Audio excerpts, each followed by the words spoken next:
When I first started playing Tribes of Midgard, I had no idea what I was doing. But over time, I've learned quite a few tips that I wish I'd known earlier. So I thought to myself, why don't I brag about it? I mean, why don't I lovingly share my newly discovered wisdom with the rest of the world? I'm your Benefactor, and here's 5 tips for Tribes of Midgard. By the way, subscribing makes you my benefactor.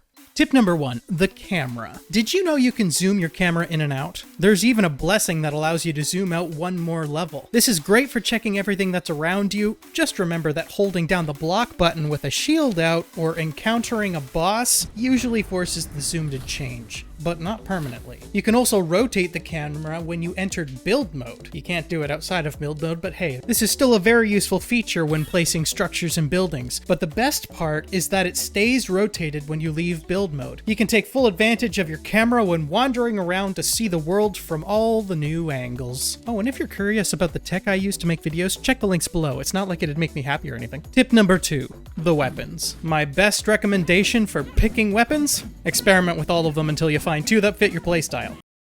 Oh, you wanted to know more?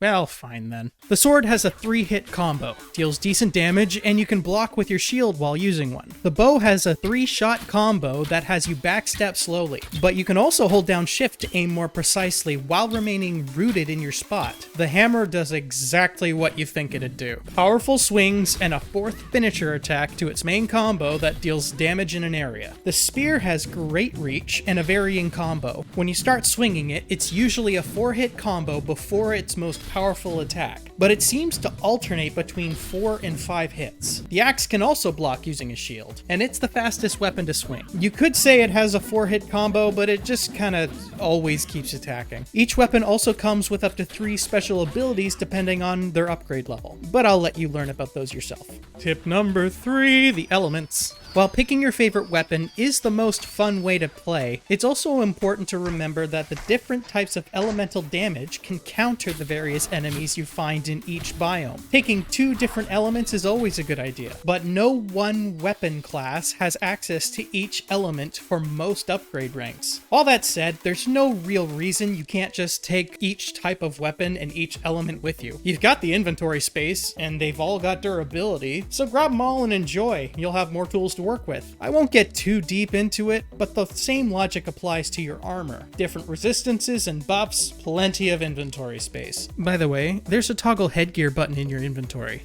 You're welcome. Let me know what your favorite weapon types are. Do you use 2 of the same type but with different elements? Do you bring the whole armory with you into battle and change on the fly? Or maybe brute force the enemies down with whatever you've got lying around without thinking about things like weaknesses? No, that's not my preferred playstyle. What are you talking about? Tip number 4, the space bar. Wait, no, that doesn't sound right. The dodge roll. In Tribes of Midgard, rolling away from your problems is a great idea. Don't use a weapon that can block? Roll away. An enemy's eyes start glowing red. Try rolling. Getting stuck on terrain? Roll through it. Annoyed because you can't reach a lower area quickly because of a measly cliff? Just roll off of it. While there are a lot of ways to heal, preserving your HP while out in the field, especially during the early game, vastly extends the amount of time you can grind for resources and raid bases without needing to run back to the tree. There are even blessings you can take that only activate when you roll. Surprise, surprise, dodging helps. Tip number 5, the cliffs. Ever wonder how to get on top of some cliffs and mountains? Is gravity getting you down? See what I did there? Well, here at Benefactor Gaming, we have a solution for you. Just build stairs. Yep, build as many stairs as you want. You can hold pretty well as much as you could ever want in your inventory anyways, so don't worry about wandering around with a few hundred stairs and whatever else you'll think you'll need. Of course, every Einherjar wants to be more effective in the field of battle, so if you want to know more about Tribes of Midgard, check out the video on the right. I'm your Benefactor, and I pray you have a wonderful day.